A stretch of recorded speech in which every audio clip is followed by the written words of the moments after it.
gonna affect the resurrection, right? Because I said to you at the time of the resurrection, people gonna be popping up out of this earth all over, right? Popping up out of the sea.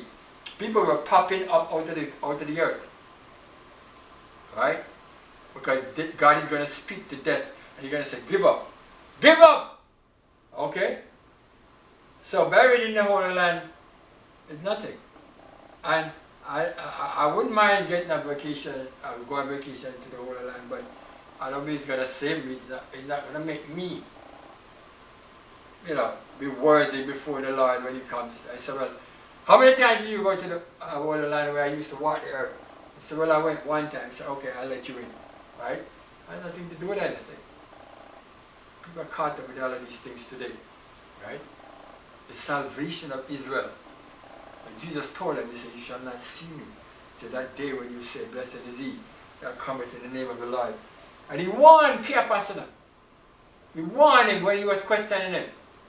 Right? That night, I think it was before day or after day, they questioned him, and talking with him. And He showed up Himself. And He tell him that you're going to have to answer to Him one day.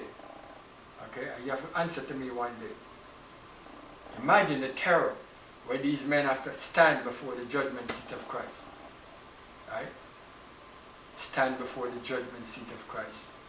I tell you that we are living in that time when we need to be ready for the coming of the Lord. Right?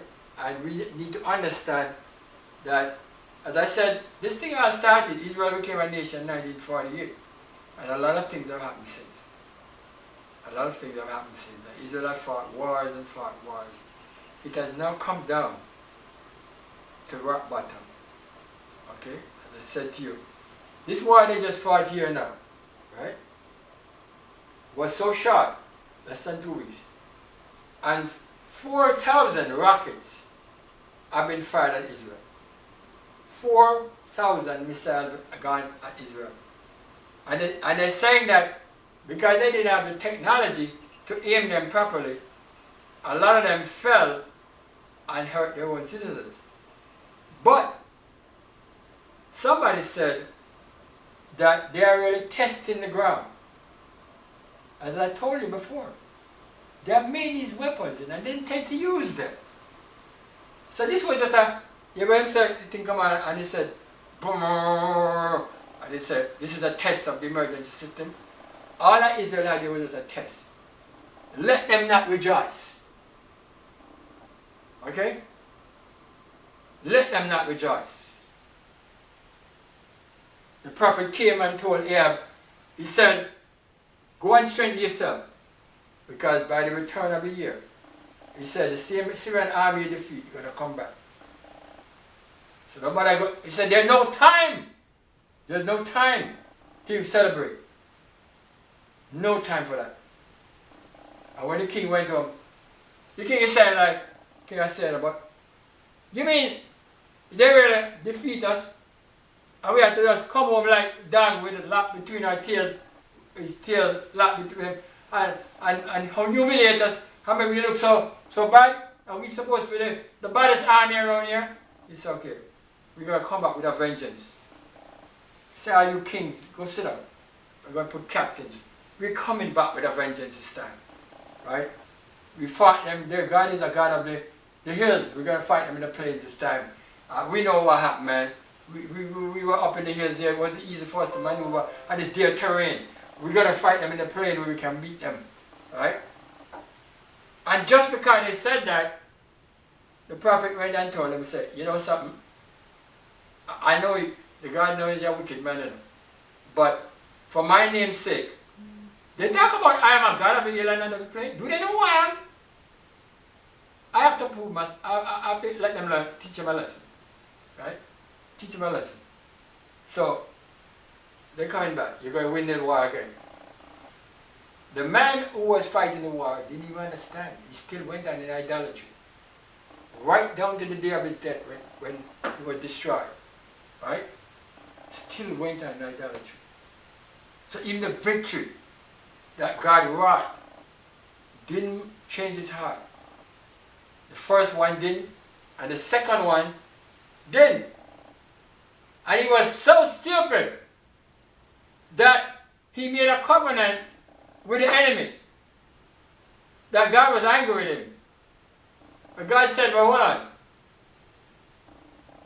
It's like it was me and I was talking. I said, am I seeing right? Did I hear clearly what he told the man? I said, my brother. And he said, I will give you back these towns that I give you back. I'm going to come in.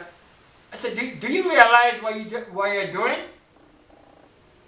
This is a territory that your forefathers fought for, and they retained this territory, and then you're going to come now and give it away to the enemy like that? Where they died for it? I mean, you would want a president that's come up right now and he said, well, you know, Delaware is a small state, so we're going to just give it away to some enemy. You must be crazy. Right?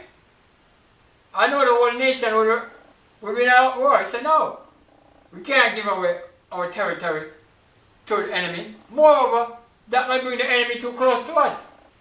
Bring them right into our borders. That's a dangerous precedent. Right? So he didn't understand. And that's why I learned one thing. I'm studying the Bible, that when God is working with somebody, if you don't have the Spirit of God, no matter what he does, it can't work out. It can't work out. God gave him all of that privilege, and he still flunked the whole thing. So I'm saying to you, Israel needs good leaders. They need men who know God. They need righteous leaders to prepare them for the coming of the Lord. Right? There's going to be great distress in the land. And what they intend to do to Israel, see, they're going to wear them out. That's what they're going to do. That's what they're going to do. They're not going to just attack them one time. And so they're going to try to, because then they might get them retaliating in such a way in fury. But they will try to wear them out. You know, like what they say, besiege a city, surround it, and you try to wear them out. So somebody says a test. I think it's this man and the watchman I was telling you about Eric. He says that they're testing the ground to see how well the missiles will work, so that they will know when they're coming in the next time. Now up in the north, they have 150,000 missiles up there. Right? You know what I'm saying to you? This was just 4,000. And you see what damage was going on there. And the Iron Dome, as they call it, can't get all of it. So they say what they do, they send out so many of them. The Iron Dome must. Everything they say, it has this amount of capability. But it never 100%. So when they inundate them with rockets, the Iron Dome is going to be like, don't even know where to fire, because there's so much of them coming in.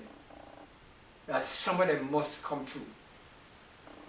And if they even get 5% of them true, not even 1%, right? 150,000 rockets, and if they even get 1% in, that's 150 rockets in. Right? That's a whole lot of damage we're talking about. So you can't trust in man, trust in their technology or what they have. Okay, the only salvation is in God. I think we can talk some more about this if God gives us the opportunity. But I'm saying to you, Israel is a sign of the end. The name alone. They were scattered. They were not a nation. They were a nation within other nations. And they have tried to eradicate them by having bombings and all manner of stuff and things going on. And as they said, the IDF is, the Prime Minister said that his defense force is second to none. Okay, which is true. We have a good army, okay, and they stand their right. Because you know, America has the best army, but we have a problem that we have people, even our country would sell out our country, right? And that is our problem, right? But for them, they don't have that problem because they realize that I can't sell out. If I said, if you sell out our country, you might say, well, what's the big deal? I get a couple $1 million. But what about the rest of the people? What about patriotism? What about your relatives and those who are the country? You don't care about that, right? So with Israel now, they care about their own people, right? And that's a big difference. Right? That's a big difference. They care about every soldier, every last one. Right? America, the rest of it is so big, so really, if some people die, it's not a big deal. No! Right? No, it doesn't work like that. Oh, well, if even 5% of the people died, like 95%, so what happened to 5%?